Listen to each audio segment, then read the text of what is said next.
Galera ligada no De Olho no Jogo, direto aqui do Couto Pereira, para falar de uma nova derrota do Coritiba, desta vez bastante amarga. 1-0 para o Internacional, após um ótimo primeiro tempo do Coritiba, na minha visão, o melhor primeiro tempo do Coxa em toda a competição, todo o Campeonato Brasileiro 2023.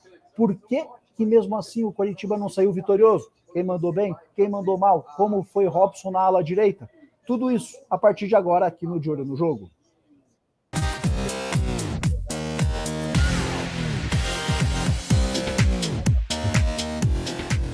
Conteúdo começando com aquele pedido tradicional para você, por favor, se inscrever aqui no De Olho no Jogo. A meta do canal chegar a 10 mil inscritos ainda durante a temporada 2023. Objetivo sendo alcançado, sorteio de uma camisa do Coxa, uma do Atlético, uma do Paraná Clube, enfim, os clubes com quem falo aqui com frequência no De Olho no Jogo. Então, conto com a sua contribuição, por favor, dê esse voto de confiança, se inscreva aqui no canal. Bem, para falar de Coritiba 0, Internacional 1, primeiro a gente vai ter que partir para o jogo, depois ir para o contexto do todo. O técnico Antônio Carlos Zago surpreendeu, acho que todo mundo, colocando ali o Robson na ala direita do Coritiba, com o Zé Roberto, Marcelino Moreno e Aleph Manga na região ofensiva, ali no sistema ofensivo do time Coxa Branca. Eu fui um que, pelo menos, fiquei com muito receio, tive bastante estranheza quando vi a escalação do Coritiba desta forma, mas reconheço que, especialmente no primeiro tempo, funcionou. Coritiba foi bem, passou muito pelo Robson, que pressionou muito os zagueiros do Internacional, conseguiu boas situações até mesmo pela região interna, ali na região central do gramado. Então o Coritiba foi bem superior ao Inter. Para a gente ter ideia, no primeiro tempo, o Coritiba com esse jeito mais vibrante, esse jeito mais participativo, mais lutador, mais brigador, finalizou 9 vezes contra a meta do Internacional e o Inter não finalizou uma vez sequer. O Mano Menezes fez alteração na equipe ainda no primeiro tempo, tirou o Campanharo, colocou o Jean Dias. Internacional fez cera na primeira etapa ali para acabar, matar o tempo, esperar acabar a etapa inicial e para o intervalo para arrumar a casa. Só que o Coritiba cometeu o pecado, que foi não resolver a partida, não colocar pelo menos uma vantagem mínima. O técnico Antônio Carlos Zago comentou sobre isso na coletiva de imprensa.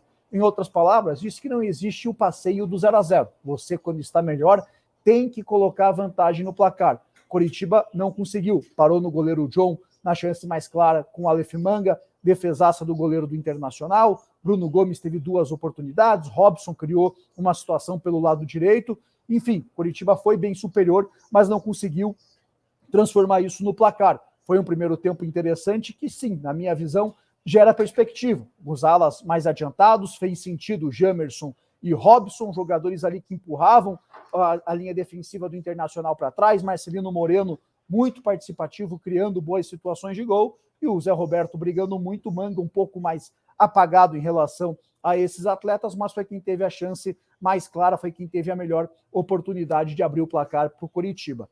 No segundo tempo, o Coxa muda muito de postura. Ao invés de pressionar, de sufocar o Internacional, aceita a posse de bola ser do Colorado, baixa suas linhas, fecha os espaços, procura ali apostar no erro do Internacional para contra-atacar. Falar que os contra-ataques não existiram seria um exagero. O melhor de todos foi quando ainda estava 0-0.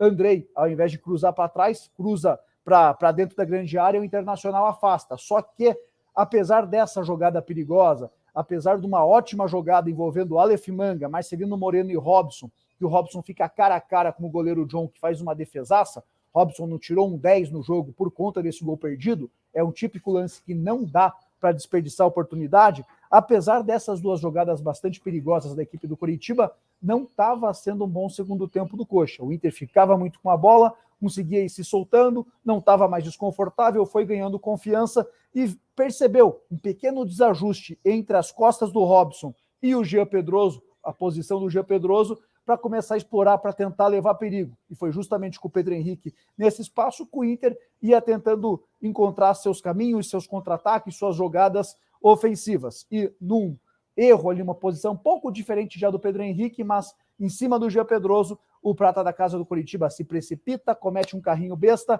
pênalti marcado para o Internacional e na primeira finalização do Inter. Coritiba já tinha 11 finalizações no jogo, não marcou nenhum gol. Internacional na primeira colocou a bola no cantinho com o Pedro Henrique abrindo o placar aqui no Couto Pereira. Depois do gol, Coritiba se abate e o Zago mexe muito mal.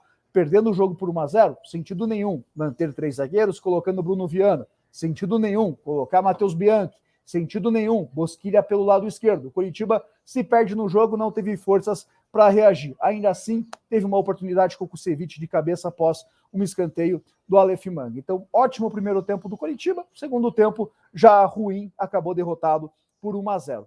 Mas, repito o que eu disse, na minha visão, é um dos poucos jogos desse Campeonato Brasileiro que gera perspectiva. O problema do Coritiba não foi perder hoje aqui para o Internacional. O problema do Coritiba é não vencer desde o dia 23 de fevereiro. 4 meses sem conquistar uma vitória. E a situação no Campeonato Brasileiro já é dramática. Agora o Coritiba é o lanterna com apenas 4 pontos em 33 disputados e está 8 pontos atrás do 16º colocado. O tempo está passando e o Coritiba não está aproveitando, está se enforcando cada vez mais. Destaques positivos do jogo: Bruno Gomes muito bem no primeiro tempo especialmente, Marcelino Moreno deu um gol para o Robson na etapa final, e o Robson, embora tenha perdido um gol, embora tenha tido um desajuste defensivo, mas o bom primeiro tempo do Coritiba passou muito pelo atacante que hoje jogou na ala direita. Destaques negativos: Andrei não curti, Jean Pedroso cometeu um pênalti besta, mas, sinceramente, o problema não é o Jean errar, o problema é o Jean ter pouca experiência. O Jean tem apenas seu segundo jogo no Campeonato no profissional, no Campeonato Brasileiro. É óbvio que quando você está começando, você vai cometer erros. O erro é do planejamento. Por que em pleno Campeonato Brasileiro, Jean Pedroso faz apenas o segundo jogo como profissional? E também um destaque negativo para as alterações do Zago. Se a ideia inicial deu muito certo, as alterações acabou não fazendo muito sentido. Ao menos essa é a minha visão. Agora quero saber de vocês. Comentem livremente aqui na caixa de comentários como que vocês avaliaram. Coritiba 0, Internacional 1. Quem mandou bem, quem mandou mal? Concordam que o primeiro tempo foi bom e passou muito pelo Robson? Discordam de mim? Robson, um dos piores em campo, perdeu uma chance clara, teve erros defensivos? Comentem livremente aqui na caixa de comentários e visitem KTO.com, principal casa de apostas do Brasil. Use o cupom de olho, tudo junto, tudo maiúsculo, você ganha 20% de bônus para brincar, para se divertir na KTO.com. Um abraço a todos e um ótimo final de semana.